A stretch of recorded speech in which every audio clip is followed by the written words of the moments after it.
Yes, I have quite a number of questions. Okay. Yeah, go on.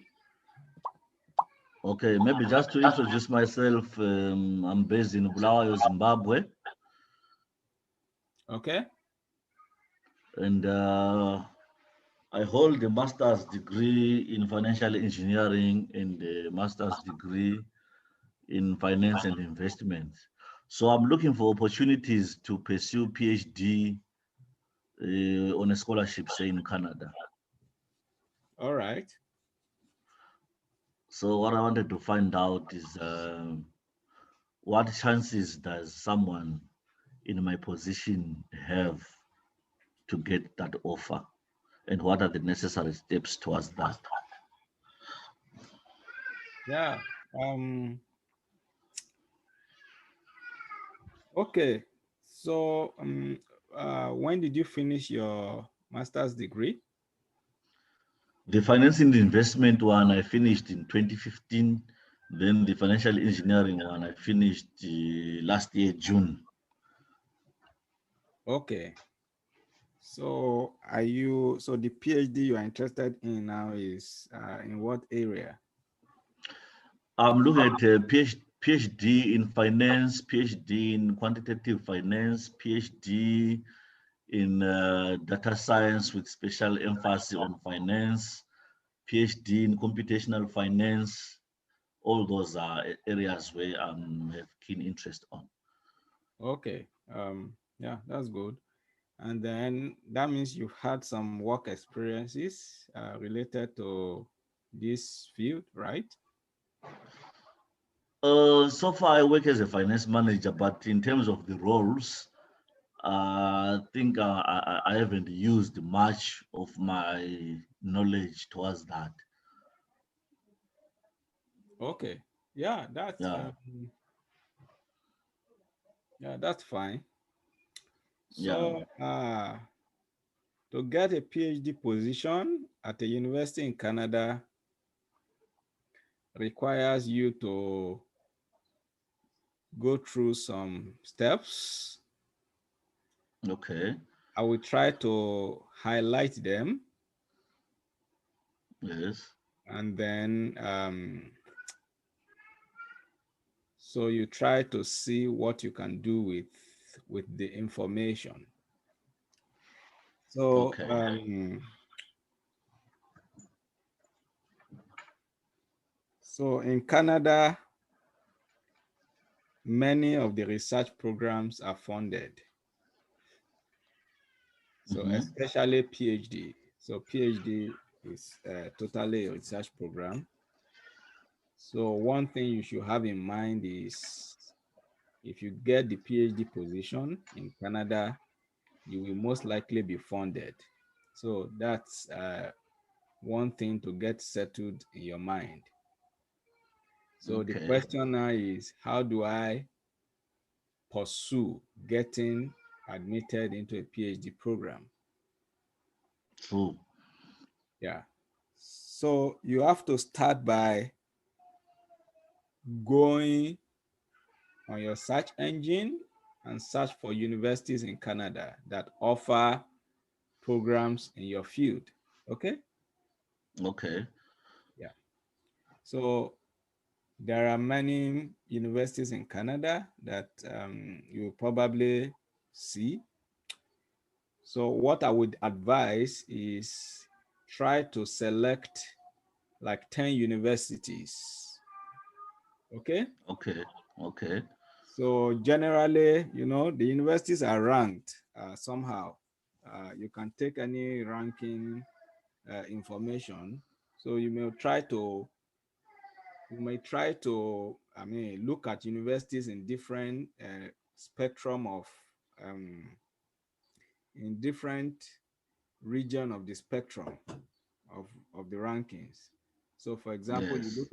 you look at some of the top universities, then the middle ranked universities, and some of so you can look at you can look at among the top five universities, you can look at three of them, and then you can go to maybe top 20, you can take another 3, and top maybe 30, you can take another 3, something like that, just to spread your search. Okay. Yeah. So what then you want to do now? You have about 10 universities, so you want to do some research about the professors that are working in your area. Okay. So you want Okay. to, in each of these universities, you want to get hold of 2 to 3 professors, okay, that specifically work in areas, research areas that interest you. So once you determine that, you want to send them an email, okay? Uh-huh. So in the email, you want to introduce yourself. So you can get the websites contain those information. You can get the emails of professors on the websites. Yes. So you want to send them emails. You tell them the kind of things that you just told me, right? So you are from Zimbabwe, and then you've done this master's program, and then you have intention of coming to Canada to do your PhD. And then one thing that you want to also say is that, oh, you've read something about them, and then you are interested in the work they are doing. Yes. Yeah. And so you're going to tell them if they will be willing to supervise you if you submit an application to the School of Graduate Studies. And you can send them, you can attach your documents like your transcripts. Okay. And possibly you should also add some of the things that you've done, especially your contributions in terms of the things you've done. I mean, the things you did during your masters, for example, that is related to their work. So if you just have something that is related to their work, or you have something, you have a skill that you can contribute to the work they are doing, yeah, that would be very interesting. Okay. Okay. Okay. So that's what you want to do. 2 to 3 professors in each of these universities. So now we are talking about 30 professors at least. Okay. Yeah. And then all you are hoping for is that a couple of them should reply you and say whatever they want to say. Oh, some of them might say, oh, that's interesting. Yeah, they can, if they feel like you're a good candidate, which is most likely what they will say. They will say that they cannot make admission decision now, that you should submit your application to the School of Graduate Studies, and they will take a look when you do that. Okay. Okay. So or some of them will not reply at all, and some of them will tell you that, oh, they cannot take you for different reasons. It's either they tell you that they don't have funding. We said that they have to fund your studies, right? Yeah. So they can tell you that they don't have funding, so they cannot take new students, or Okay. for any other excuse that they can also give any other excuse. So, but regardless of the responses from the professors, you want to start preparing your application. Okay. Yeah. You want to start preparing your application. I think the information about the application is also on the website, like the documents that you need. So the experiences that I have with students, the most limiting step is trying to get, for example, your transcript from your university. So you will need that to do your application. So if you not obtain them, the transcripts, you should try and start processing your transcripts. Okay. And then the other thing is maybe just to ask something. The transcripts, are they sent directly from my university to the university I'm applying, or I'm the one who is sending the transcripts? So if you have a student copy, you can use it for your application. But if you are admitted, if you are given an admission offer, you will need to ask your university to send an official transcript to the university. Okay. Okay. Okay. Yeah. But initially, you can use a student copy to apply. Okay. Yeah. So the other document that is important, you will need reference letters. So that can also take time because you need to ask people who can really write about your qualities. Okay. And you need the letters to be written properly. So in Canada, reference letters carry a lot of weight. Okay. So you don't want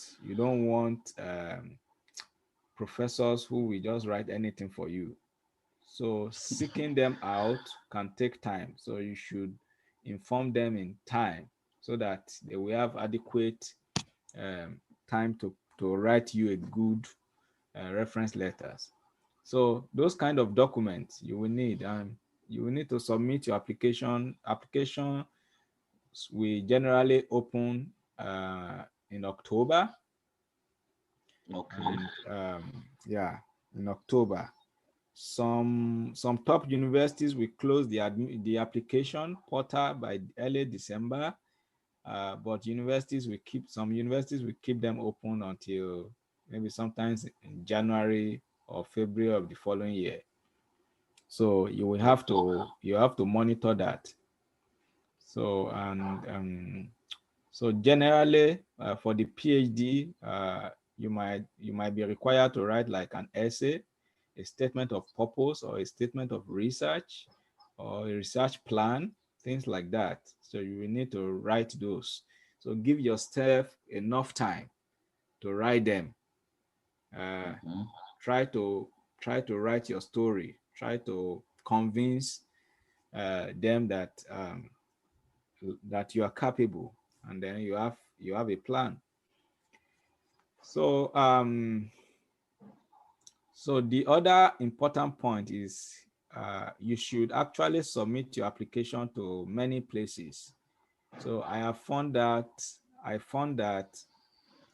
students who apply to multiple places have, unsurprisingly, they have, better chance of getting an admission. So you don't want to submit a single application and be expecting a success. It could happen, but the chances is just so slim. So you want to submit multiple applications depending on your financial ability. If you can submit 7, 10 applications, that would be great. And so, and then you wait for somebody to call you one day for an interview, or you might not even get any interview. You just get your admission letter. Okay. So that's what is required. There's no much to it. So, but the information seems simple, but it requires one to take the steps. Okay, so take the steps and get it to the end. The end is actually submit your applications. So submit the applications, and yeah, I'm confident that you will eventually get one of them, one of the admissions. And when you get the admission, then there are other things to talk about, getting a visa, study visa, and all of that. So that's another whole story. But we can talk about that when you get the admission letter. Yeah. So so yeah, I've said like a lot of things. You might want to. I wrote an article about summarizing what I just told you. So you may want to get hold of it if possible. So I can send it to you if you want. Yeah, you can send. Yes. So just go through it so that it will remind you of some of the things I just talked about. And I mean, if you are going through this process, you have any question, yeah, we can talk about it again. Just book a schedule a meeting again, and we can talk about it. Okay. Yeah. Now, I think with the information that you have just given me, I'm now confident to take the necessary steps. Yes. So just take the steps. Very important. So many people fail to do it. Yeah. They get the information and they don't do anything. So just yes, they don't do anything, and you know, the only Yeah. way you can get the admission is submitting your applications. Yeah. Without submitting, then you wouldn't have done anything. Yeah. Okay. Okay. Thanks. So Yes. when you are what you call when you are pursuing the studies there in Canada, what are the chances of employment and Uh, maybe say mm, Employment generally, there's no problem. You get employment. The only problem is depends on which area you want to work. So if you want to do the PhD and you want to use the PhD to get, for example, a faculty position, that might be difficult. But there are other jobs that are readily available. So that's a problem that you can resolve at when you get to that bridge. okay. Yeah. Thanks so much. I think I'll start working on on the necessary documents, just compiling the necessary documents so that when the slots open, my application is ready. Yes, yes. So you want to get prepared, and Yeah. then um, I wanted to say that, yeah, get prepared. So if you go to my YouTube channel, so I have some, I have some thoughts that I put there. So one of the things that you must do if you want to get scholarship is you have to get prepared, and getting prepared involves like getting your documents together. So because time passes very quickly, and you can miss deadlines and you won't be able to submit your application for one reason or the Yeah. other. So you want to get prepared. Yeah. Yeah. I I think I feel armed now to begin the journey. Yes. Just start it. Yeah, I will. Yeah. So should I encounter any problem, I won't hesitate to Yes. schedule a Just let meeting. me know. Yeah. Yeah. Okay. Okay. Thank you so much. All right. My pleasure. Enjoy the rest of your day. Yeah. Bye. Bye. Thank you.